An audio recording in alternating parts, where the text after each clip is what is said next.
3 seconds. That was the entire lifetime Clara had to decide between her own survival and the life of a child. In the high-stakes world of Chicago's underworld, hesitation was a death sentence, but silence was complicity. What happened next inside that luxury restaurant didn't just spill wine on a suit, it exposed a betrayal so deep it threatened to burn the entire city to the ground. This is the story of how a single spilled plate saved a legacy, and how a waitress walked into the lion's den to become its queen. The air inside the Obsidian restaurant always carried a specific weight. It smelled of expensive truffle oil, melted beeswax candles, and the quiet, suffocating desperation of people trying to appear powerful. It was the kind of establishment where a single appetizer cost more than Clara Mitchell's weekly rent, and the clientele spoke in hushed tones that carried the weight of millions in unspoken deals. Clara adjusted the crisp white apron tied around her waist, her fingers trembling just slightly against the fabric. She had been working double shifts for 3 weeks straight, running on caffeine and sheer willpower to pay off the lingering hospital debts left by her late mother. Exhaustion hung on her eyelids like lead weights, blurring the edges of her vision, but tonight, she absolutely could not afford to be tired. Tonight, the Valente family was dining. Lorenzo Valente. Just the name alone was enough to make the kitchen staff break out in a cold sweat. He was 32 years old, possessing a kind of sharp, devastating handsomeness that warned people to keep their distance rather than drawing them in. He wore a charcoal suit that fit his broad shoulders like custom-made armor, signaling power without needing to speak. Sitting to his right was Isabella Sterling, his fiancée. She was the daughter of Senator William Sterling, a match made in political heaven designed to merge crime with legislation. She was blonde, impeccably dressed in ALD silk that shimmered under the chandelier light, and she wore a smile that was perfect, polished, and didn't quite reach her eyes. And then there was the boy, Leonardo. He was only 6 years old, sitting quietly across from his father. He looked incredibly small in the high-backed velvet chair, his legs swinging back and forth, not quite touching the floor. He had inherited his father's dark curls and wore a solemn expression that no child should ever have to carry. "Water," Lorenzo said. He didn't look up from the leather menu. His voice was a low baritone that seemed to vibrate through the table itself. "Of course, sir," Clara said, her voice steady despite the adrenaline kicking in. She poured the sparkling water with practiced precision, the bubbles fizzing softly in the crystal glass. "And for Leo," Isabella chimed in, her voice sugary sweet, dripping with false warmth. "He's been so good today, Enzo. I asked the chef to prepare that special chocolate mousse he loves. The one with the hazelnut garnish." Clara froze for a fraction of a second, the pitcher hovering in midair. She knew the menu by heart, she had studied it like a textbook. The chef, a temperamental Frenchman named Henri, didn't do special requests easily, especially not for children. "He's not hungry," Lorenzo said dismissively, finally glancing at his son. "Are you, Leo?" The boy looked at Isabella, then down at his lap, shrinking into himself. "I guess I can eat a little," he whispered.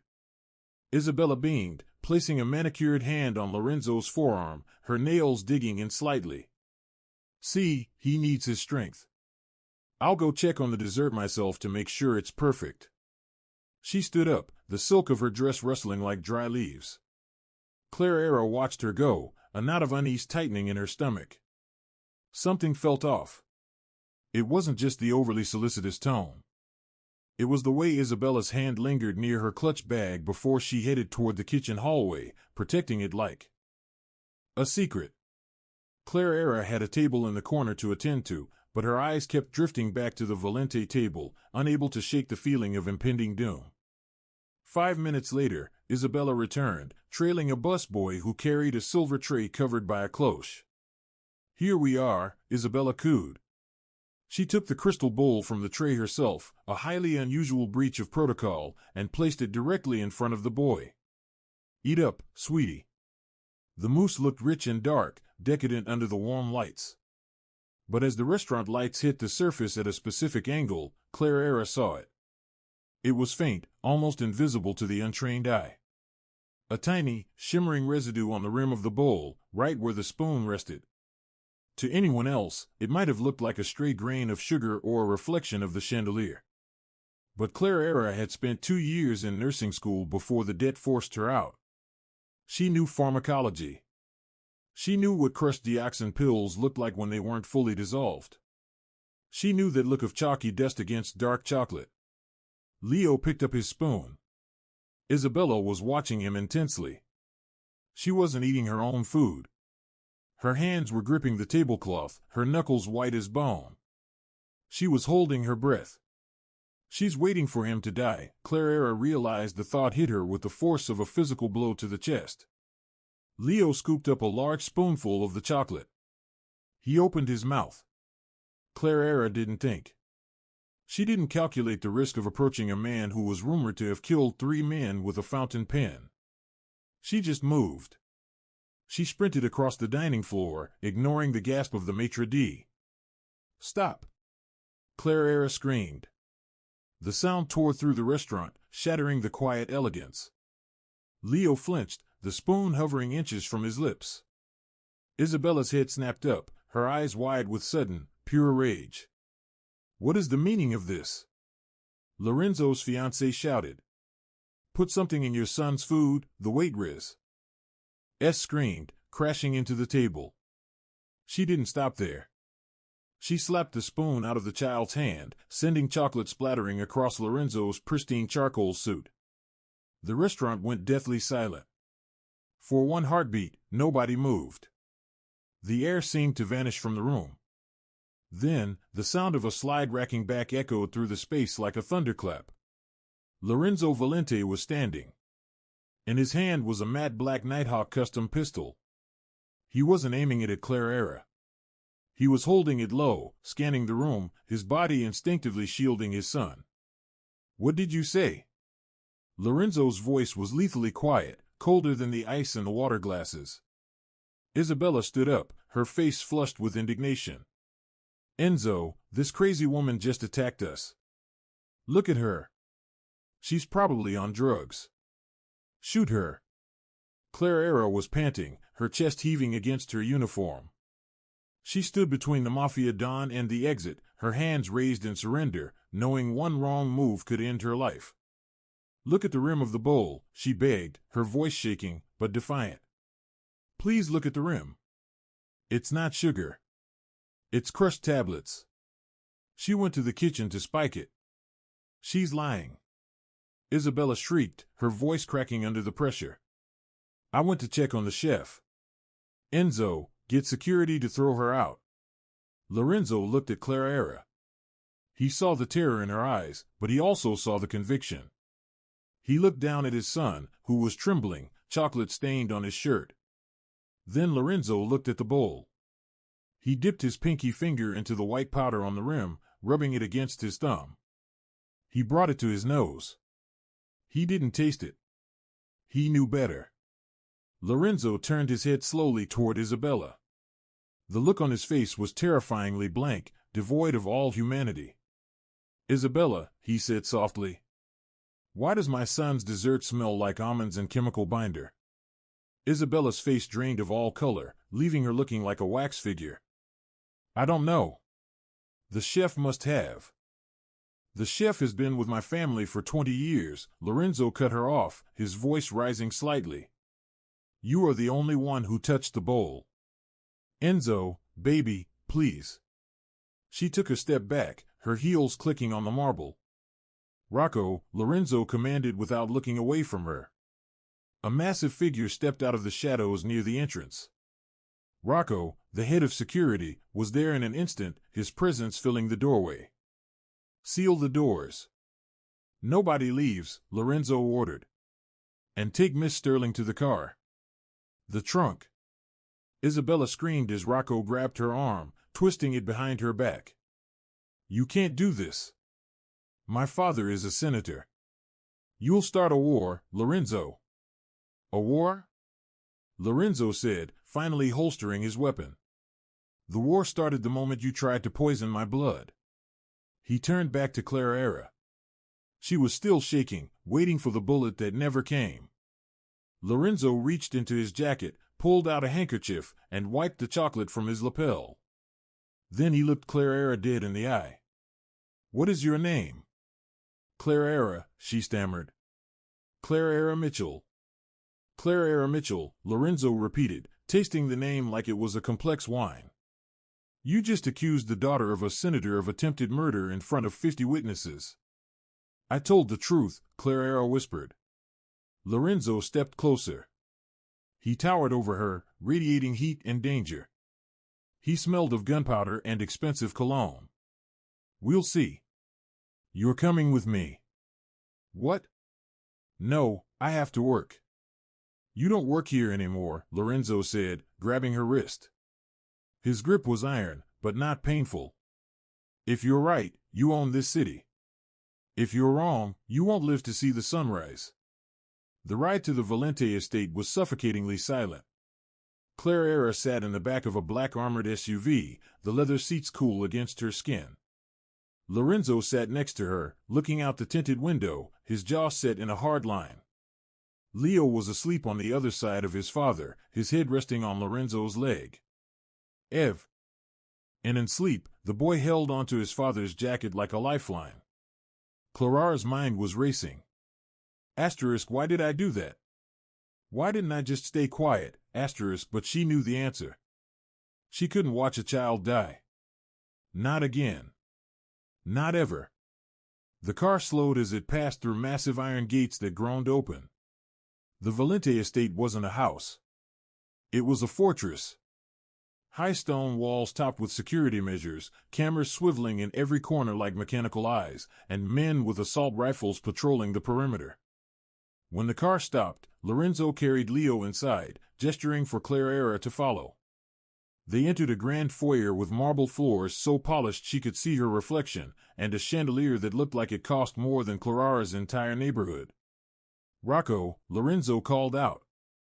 The head of security appeared from a side door. He looked grim. "She's in the holding cell, boss. Screaming her head off about her father." "Let her scream," Lorenzo said coldly. "Did you test the bowl?" "We ran a rapid tox screen," Rocco said, handing Lorenzo a tablet. "You were right. Dioxin. Enough to stop a horse's heart, let alone a 60-pound kid. If he had eaten 2 spoonfuls, he'd be dead right now." Lorenzo closed his eyes for a second. A muscle in his jaw ticked, the only sign of the emotion churning beneath the surface. When he opened them, the coldness was gone, replaced by a burning, focused rage. He turned to Clara. "You have medical training," he stated. It wasn't a question. 2 years of nursing school, Clara said, hugging her arms around herself to stop the shaking. "I had to drop out." "Why?" "Money," she said simply. Lorenzo nodded. He walked over to a side table and poured 2 glasses of amber liquid. He handed one to her. "Drink. It helps with the shock." Clara took the glass but didn't drink. "Am I a prisoner here, Mr. Valente?" "Call me Enzo," he said, taking a sip of his whiskey. "And to answer your question, yes. For now. I saved your son, Clara." Era said, a spark of anger cutting through her fear. "And now you're locking me up." "I'm keeping you alive," Enzo corrected. "Isabella Sterling isn't just a spoiled socialite. She's a pawn in a much larger game.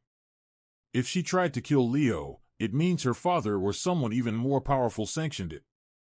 They wanted to break me by taking my heir." He stepped closer to Clara, his dark eyes searching hers. "You are the only witness. If I let you go home tonight, you will be dead within the hour. A robbery gone wrong or a gas leak. That's how they operate." Clara felt a chill run down her spine that had nothing to do with the air conditioning. "So, what happens now?" "Now," Enzo said, setting his glass down with a clink. "You stay here. You watch Leo. I need someone I can trust. And right now, the list of people who haven't tried to kill my son is exactly 1 person long. You." "I'm a waitress," Clara argued. "Not a bodyguard. You spotted a dusting of poison in a dim restaurant from 20 feet away," Enzo counted off on his fingers. You have eyes and you have guts. I can buy muscle, Clara. I can't buy loyalty. You proved yours tonight without asking for a dime. Before Clara could respond, a phone rang. It was a heavy, old-fashioned rotary phone on the desk. Enzo's expression darkened. That will be the senator. He picked up the receiver. Clara watched the transformation. The worried father vanished, replaced by the ruthless Don. William, Enzo said into the phone. His voice was casual, almost bored. There was shouting on the other end, muffled but furious. Isabella, Enzo interrupted the shouting. Oh, she's here. We're having a late dinner. No, she can't come to the phone. She's tied up at the moment. He paused, listening to the threats on the other end. If you ever send anyone near my son again, Enzo said, his voice dropping to a whisper that carried across the room. I won't just kill you, William. I will burn your legacy until the only th. ing left of the Sterling name is the ash in my fireplace. He slammed the phone down. Come, Enzo said to Clara. We have work to do. Work?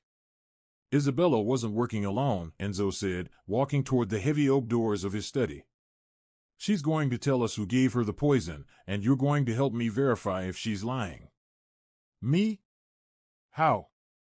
You know the symptoms of the drug, Enzo said. You know how long it takes to work. I'm going to ask her questions. You're going to tell me if her biological reactions match her story. Clara hesitated. This was madness. This was the Mafia. But then she remembered Leo's small, scared face. She remembered the way he held on to his father. Okay, Clara said. Enzo paused at the door. He looked back at her, and for the first time, there was a flicker of something else in his eyes. Respect, or perhaps something more dangerous. Stay close to me, Clara, he said. The night is just beginning. The basement of the Valente estate was nothing like the upper floors. The marble was replaced by cold concrete, the chandeliers by buzzing fluorescent strips that hummed with an irritating buzz. Isabella was sitting on a metal chair in the center of the room. Her expensive emerald dress was torn at the hem, her mascara running down her face in black streaks. Her hands were zip-tied behind her back. When Enzo entered, she looked up, hope flashing in her eyes. Enzo, thank God. Tell these animals to untie me. My father. Your father knows you're here, Enzo said calmly, leaning against the wall. He crossed his arms. Clara stood behind him, trying to make herself invisible in the shadows. Isabella's eyes darted to Clara. You brought her? The help? Enzo, she's lying. She's jealous because I'm beautiful and rich and she's scrubbing tables. Enzo didn't react to the insults. He merely looked at Clara. What happens if an adult takes dioxin without a heart condition? Clara stepped forward, her voice steady. Despite the surroundings. Nausea, vertigo, confusion, eventually cardiac arrhythmia. If the dose is high enough, cardiac arrest. You hear that, Bella? Enzo asked. Cardiac arrest? That's a painful way to go. He walked over to a small table where Isabella's clutch bag lay open. He pulled out a small silver pill case. He popped it open. It was empty, but lined with white dust. I found this in your bag, Enzo said. We tested the dust. It's a match. Isabella stopped crying instantly. Her face went hard. The mask of the doting fiancé dropped, revealing the cold, calculating woman beneath. So what? Isabella spat. He's a weak child, Enzo. He makes you weak. You spend all your time worrying about his blood sugar and his allergies. A Don needs to be strong. I did it for us. Enzo laughed. It was a dry, humorless sound. For us? Or for the Petrov family? Isabella froze. You think I don't know? Enzo continued, stepping closer, his shadow engulfing her. Your father owes the Petrovs 10 million in gambling debts.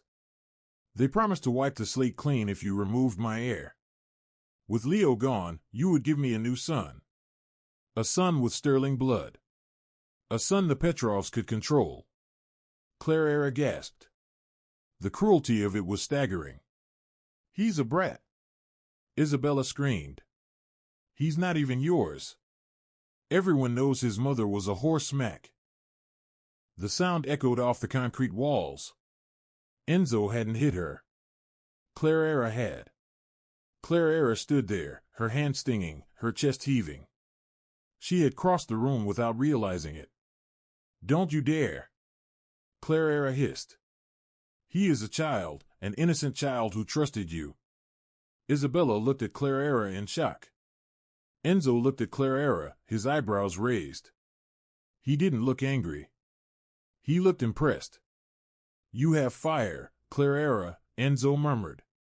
He turned back to Isabella. You're going to stay down here, Bella. You're going to write down every name, every meeting, every promise the Petrovs made to you. And if I don't? Isabella challenged. Enzo leaned down, his face inches from hers. Then I'll let Clara feed you dinner, and we'll use the same recipe you prepared for Leo. Isabella went pale. Okay, I'll talk. Enzo straightened up. He signaled to Rocco. Get the camera. Record everything. He took Clara's arm and led her out of the room. As they walked back up the stairs, the adrenaline began to fade and Clara's knees went weak.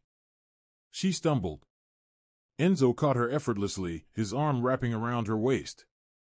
He pulled her close to steady her. For a moment, they were chest to chest.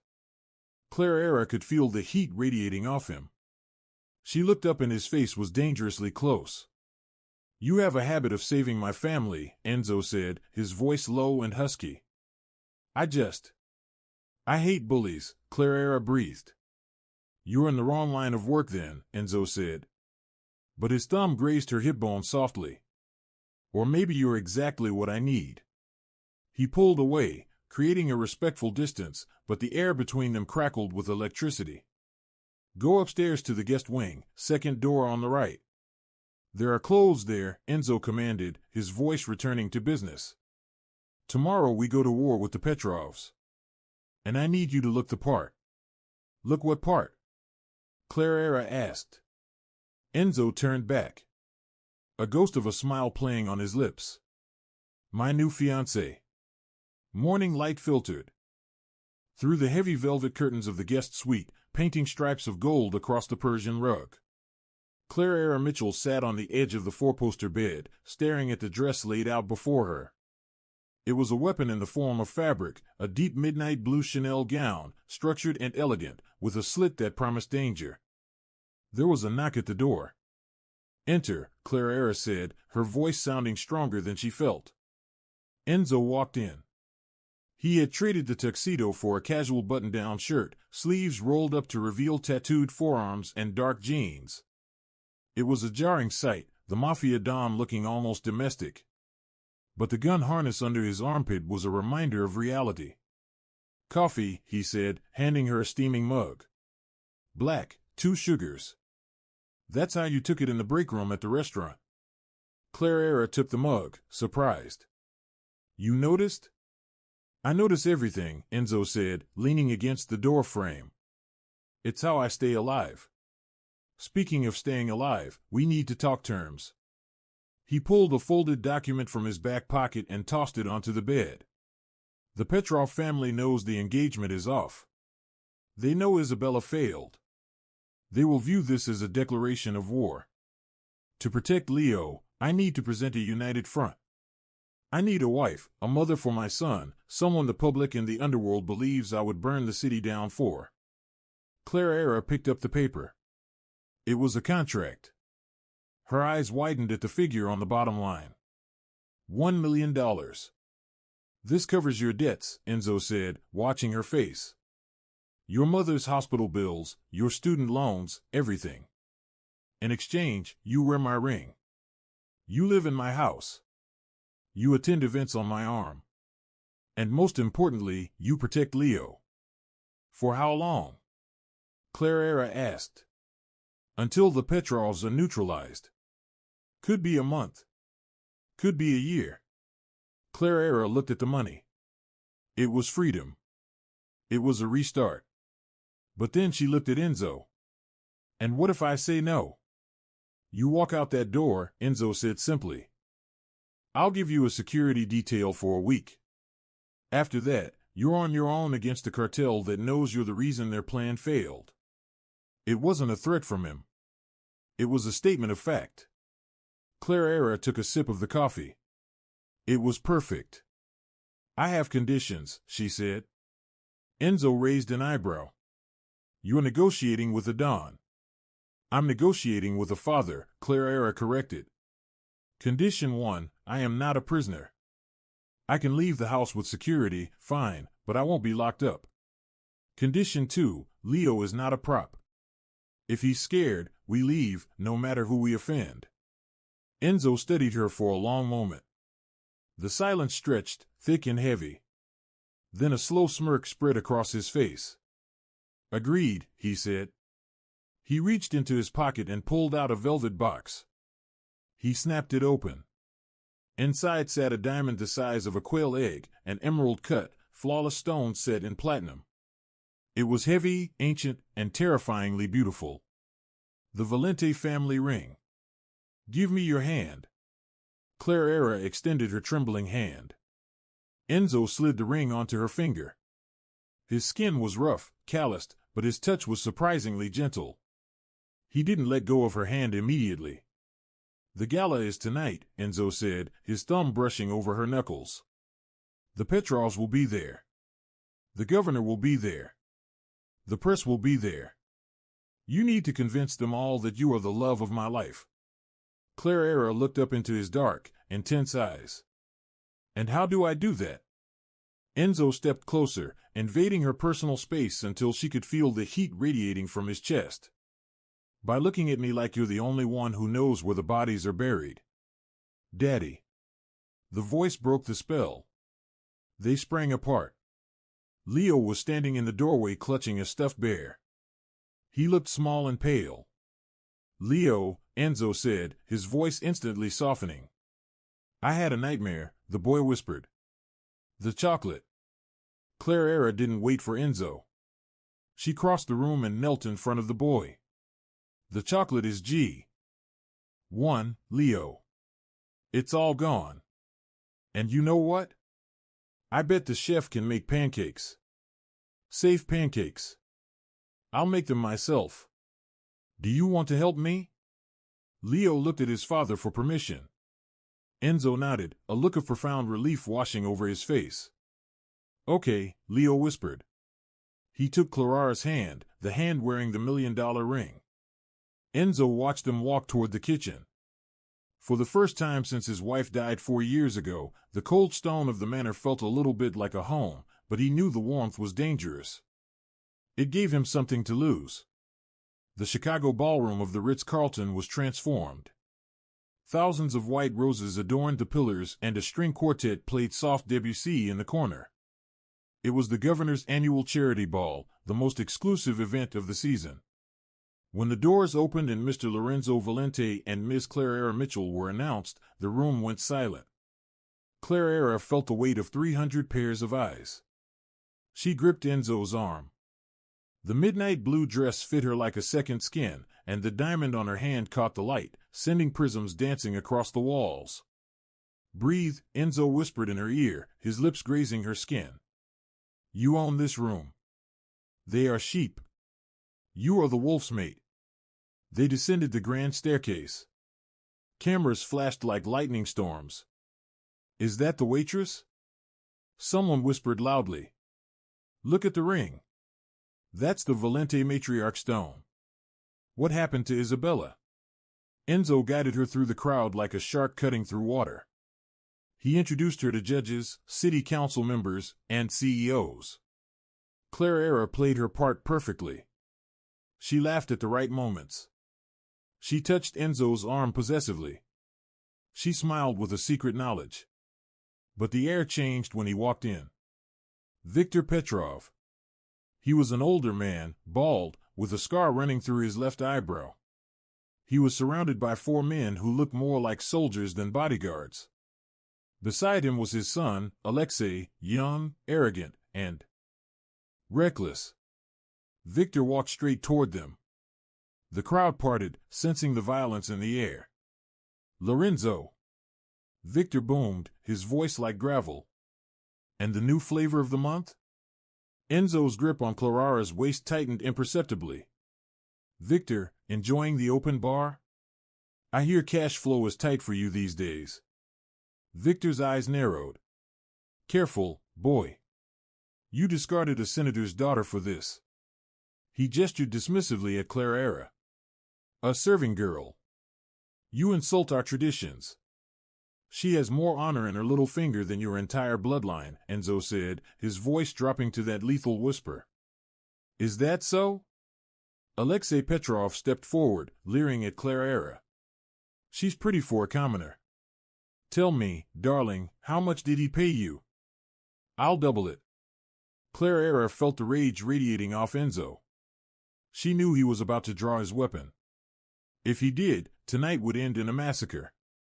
She had to de-escalate, but she had to do it with power. Clarara laughed. It was a cold, high sound that stopped Alexei in his tracks. Double it? Clarara asked, looking Alexei up and down with amusement. Darling, looking at your cheap suit and that knockoff Rolex, I don't think you could afford to buy me a drink, let alone my loyalty. A ripple of shock went through the crowd. Someone chuckled. Alexei's face turned beet red. You little. Alexei raised his hand. Enzo caught Alexei's wrist in midair. The sound of bones grinding was audible.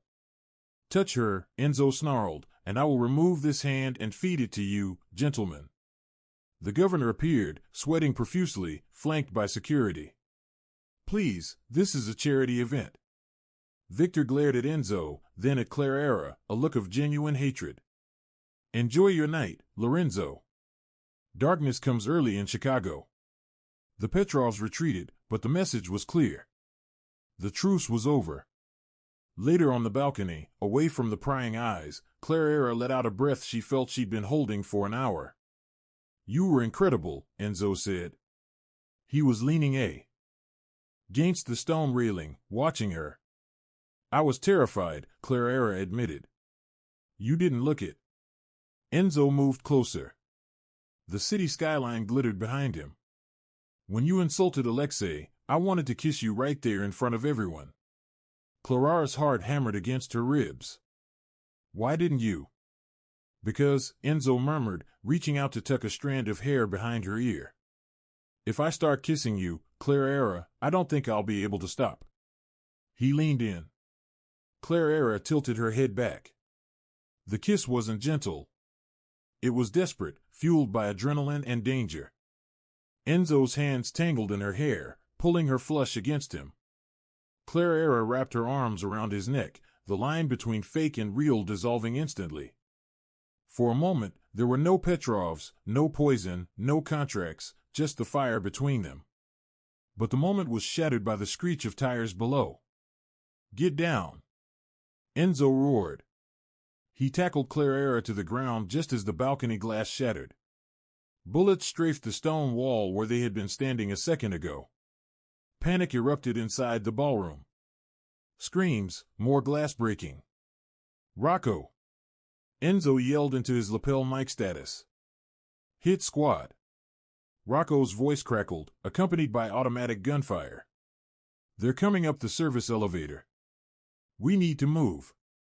Enzo grabbed Clarara's hand. Run. Do not let go of my hand.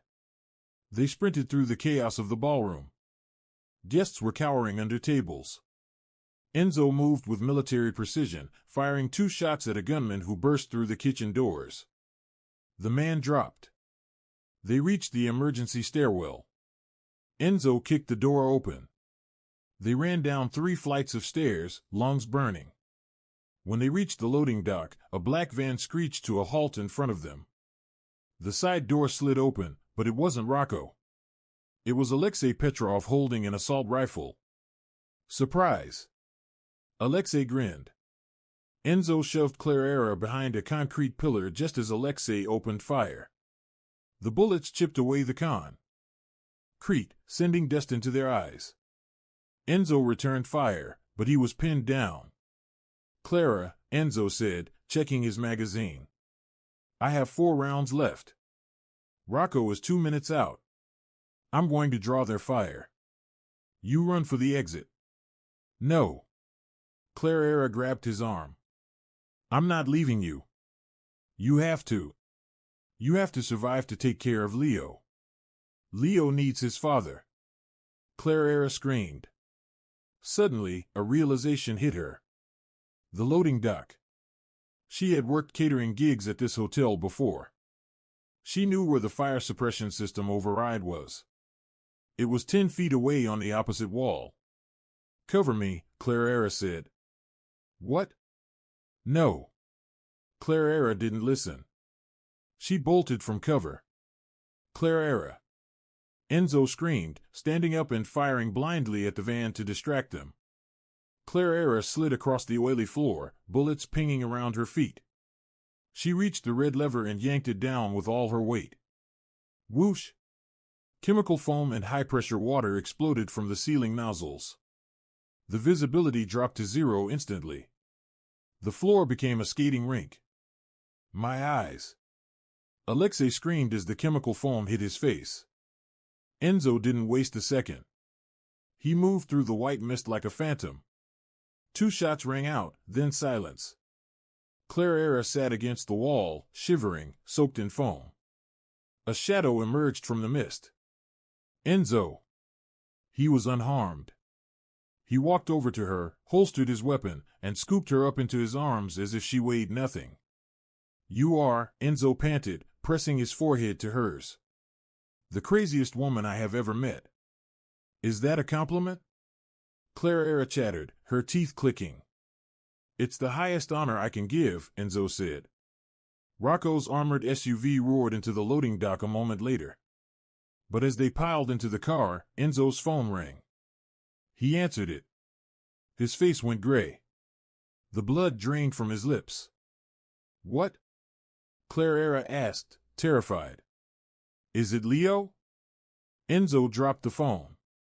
He looked at Clara, his eyes filled with a pain so deep it looked like death. Rocco, he says the safe house was compromised. They didn't want us. The attack at the hotel was a distraction. Enzo, he whispered. They have him. Victor has Leo. The Valente estate was in lockdown, transformed into a war room. Maps covered the dining table. Men with heavy weaponry stood at every window. Enzo was pacing. A caged tiger. He hadn't spoken in an hour. We have a location, Rocco said, entering the room. He looked battered, a bandage wrapped around his head. An abandoned meatpacking plant in the industrial district. It's Victor's old territory. We go now, Enzo said, grabbing a Kevlar vest. It's a trap, boss, Rocco warned. They want you to come. They'll kill you the second you walk in. I don't care, Enzo said, strapping the vest on. He's my son. I'm coming, Clara said. She had changed into black tactical pants and a dark jacket. Absolutely not. Enzo turned on her. You've done enough. You almost died tonight. He's my son, too, Clara said. The words hung in the air. Maybe not by blood, but I love him. And I am the only one who can get close to them without them shooting on sight. What do you mean? I'm the weak link, Clara explained. I'm the civilian. If I walk in there with a white flag demanding to see the boy, they'll laugh. They'll let me in to mock me. They won't see me as a threat. Clara, they will kill you. Not if you're right behind me, she said. She walked up to him and placed her hands on his chest. Trust me, Enzo, like I trusted you. Enzo closed his eyes, his hand covering hers. If you get hurt, I won't. Let's go get our boy. The meatpacking plant smelled of rust and old blood. It was a cavernous space lit by hanging work lights. Viktor Petrov stood on a catwalk overlooking the main floor. Leo was tied to a chair below him, a piece of duct tape over his mouth. He looked terrified, tears streaming down his face. Clara walked into the center of the room, her hands raised. Well, Victor laughed, his voice echoing. The waitress returns. Where is the great Lorenzo Valente hiding behind a woman's skirt? He's not coming, Clara lied, her voice shaking just enough to be convincing. He said he wouldn't risk his empire for a boy. Leo's eyes went wide. Liar, Victor spat. Enzo would die for this brat. He sent me to negotiate, Clara said, taking a step closer to Leo. He offered $5 million in cash. Outside in the car. Victor paused. Greed was a powerful motivator. $5 million? Let the boy go and I'll take you to the money, Clara said. Victor signaled to his men. Check the perimeter. As the guards looked away toward the entrance, Clara dropped her hands. From her sleeve, she slid out a flashbang grenade, one Rocco had given her in the car. She pulled the pin and rolled it toward the guards. Bang! A blinding white light and a deafening boom filled the room. Now! Clara screamed, diving toward Leo. The skylights shattered as Enzo and his team rappelled down from the roof on cables, guns blazing. It was chaos. Clara shielded Leo's body with her own as bullets chewed up the floor around them. She ripped the tape off Leo's mouth. Clara, Leo sobbed. I've got you, baby. I've got you, she whispered, working on the ropes binding his hands. Enzo was a whirlwind of violence. He moved through the Petrov soldiers like the angel of death. He shot 2 men, disarmed a third, and broke the neck of a fourth. Viktor Petrov, realizing he was outmatched, pulled a revolver and aimed it. Not at Enzo, but at Clara and Leo. No! Enzo roared. He was too far away. But a shot rang out before Victor could pull the trigger. Viktor Petrov staggered. A red bloom appeared on his chest. He looked up, confused, and fell over the railing, crashing onto the concrete floor below. Standing in the doorway was Rocco, a smoking sniper rifle in his hands. Nobody touches the family, Rocco grunted.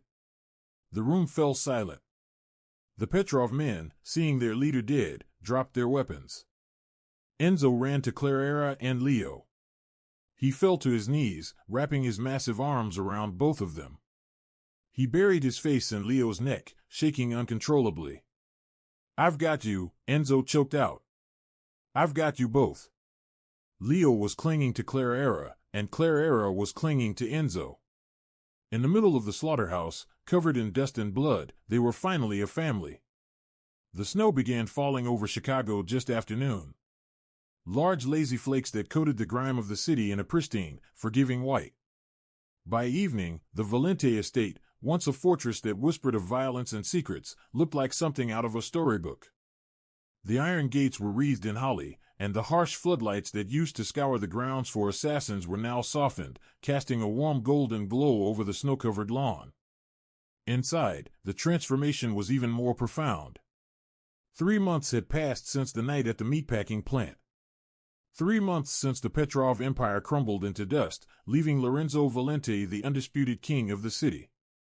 But for Clara Mitchell, the victory wasn't measured in territory or power. It was measured in the sound that currently echoed through the high-ceiling kitchen. The sound of a 6-year-old boy laughing. No, Leo. You can't put that much frosting on him. He'll drown. Clara laughed, wiping a smudge of flour from her cheek. Leo sat on the marble counter, his legs swinging happily. He was wearing a red sweater that was slightly too big for him, his dark curls dusted with powdered sugar. He's not drowning, Clara. It's snow armor. He's a snow soldier. Snow armor? Clara raised an eyebrow, feigning seriousness. Well, in that case, carry on, soldier. But if he tastes like pure sugar, you're eating him. Deal, Leo chirped. Claire Era watched him work with a fierce concentration. The shadows that had haunted his eyes 3 months ago were fading. He no longer flinched at sudden noises. He no longer looked at his food with suspicion. He was just a boy again. Claire Era turned to the oven to check on the second batch of gingerbread, but her mind drifted.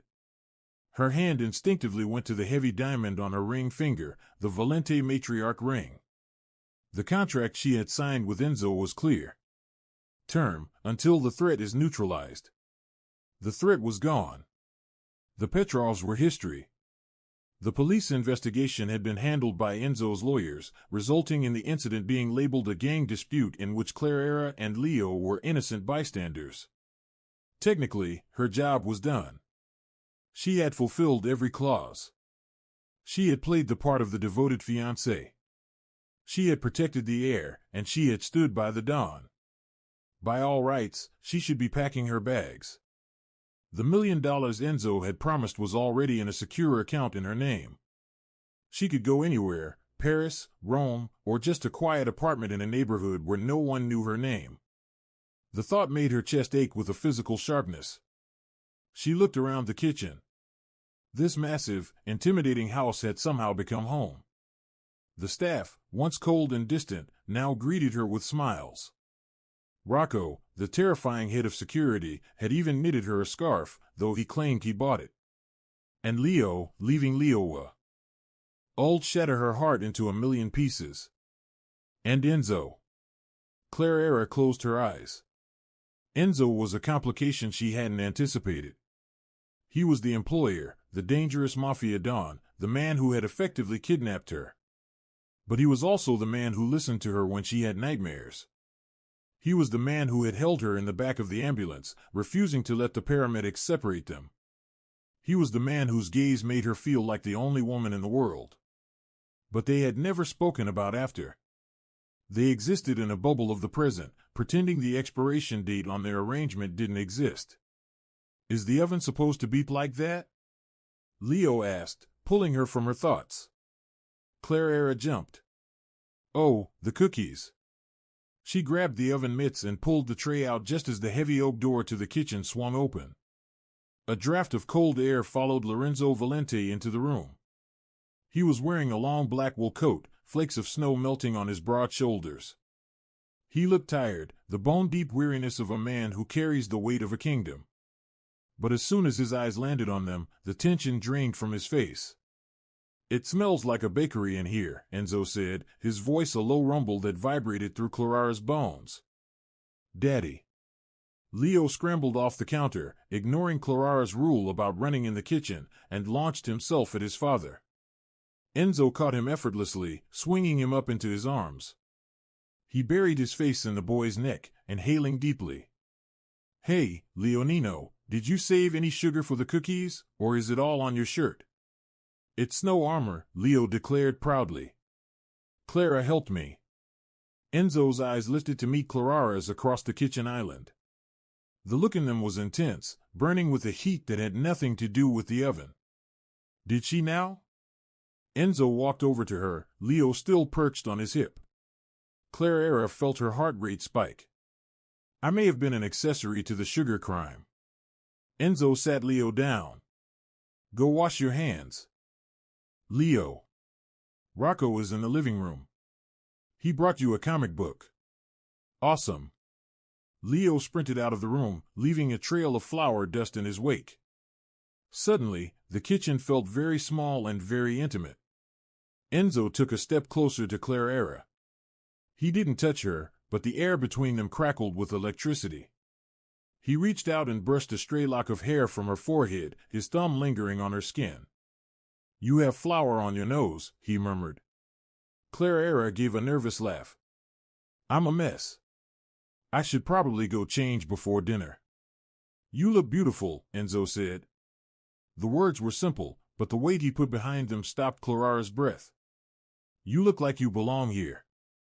Claire Era looked down at her hands, twisting the ring. Enzo, we need to talk. Enzo stiffened slightly. The softness in his eyes hardened into something unreadable.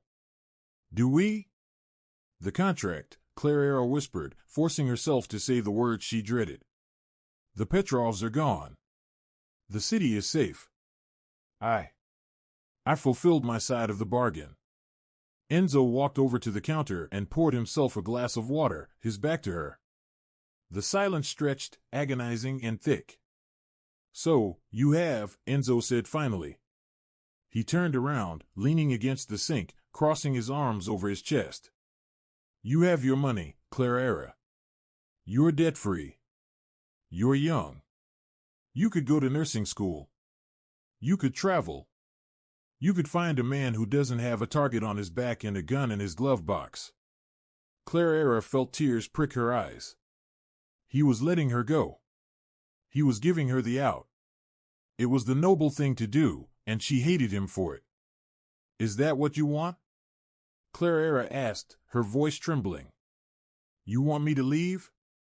Enzo stared at her for a long moment. Then he pushed off the counter and closed the distance between them in 2 long strides. He gripped her waist, pulling her flush against him. His hands were desperate, possessive. Want you to leave? Enzo rasped, his voice breaking. Clara, every ti. Me you walk out that door, I stop breathing until you come back. I wake up in the middle of the night just to check the monitor to make sure you're still down the hall. The thought of this house without you. It's not a home anymore. It's just a tomb. Then why? Clara started, a tear escaping and rolling down her cheek. Because I am a selfish man, Enzo confessed, wiping the tear away with his thumb. But I'm not a monster. I trapped you into this life once because I had no choice. I won't trap you again. If you stay, it has to be your choice. Not for debt, not for fear, not for Leo. He reached into the pocket of his coat. Clara held her breath. The contract is void, Enzo said, his eyes locking onto hers. I burned it this morning. He pulled his hand out. He wasn't holding a document. He was holding a small black velvet box. I want to negotiate a new agreement, Enzo said softly. One with lifetime terms. Clara gasped, her hands flying to her mouth. Enzo opened the box. Inside sat a ring. It wasn't the massive ostentatious Valente heirloom she was currently wearing, the symbol of power and duty. This was delicate, a platinum band with a radiant cut diamond that caught the light like a star. It was elegant, modern, and personal. It was a ring for a woman, not a status symbol. Term 1, Enzo recited, his voice rough with emotion. You stay. Not in the guest room. In my room. In my bed. In my life. Clara let out a choked sob of laughter. Term 2, Enzo continued, stepping closer. You let me spend the rest of my days trying to be worthy of you. You let me protect you and provide for you and worship you the way you deserve. And term 3? Clara whispered. Enzo dropped to one knee. The king of Chicago, the man who made senators tremble, knelt on his kitchen floor in a pile of spilled flour. Term 3. You become Clara Valente for real. Not for the press. Not for the family. But for me, because I love you, Clara. I loved you from the moment you screamed at me in that restaurant. You saved my son's life, but you saved my soul. He looked up at her, vulnerable and open in a way the world would never see. Will you sign the contract? Clara looked at the ring, then at the man. She thought about the danger. She thought about the guns and the late nights and the fear. And then she thought about the way he looked at Leo, the way he held her hand, the way he had made her feel safe when the world was burning. She dropped to her knees in front of him, disregarding the flour, and cupped his face in her hands. I have a counteroffer. Clara smiled through her tears. Enzo's eyes widened slightly. Oh? No expiration date, Clara said. No escape clauses. You're stuck with me, Lorenzo Valente. Forever. Enzo let out a breath that sounded like relief and joy crashed together. I accept. He slid the ring onto her finger, replacing the heavy heirloom with the promise of a future.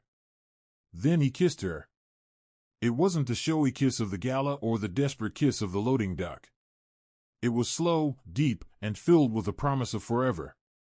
It tasted of coffee and winter air and love. You gross. They broke apart, laughing. Leo was standing in the doorway, the comic book forgotten in his hands covering his eyes though he was peeking through his fingers.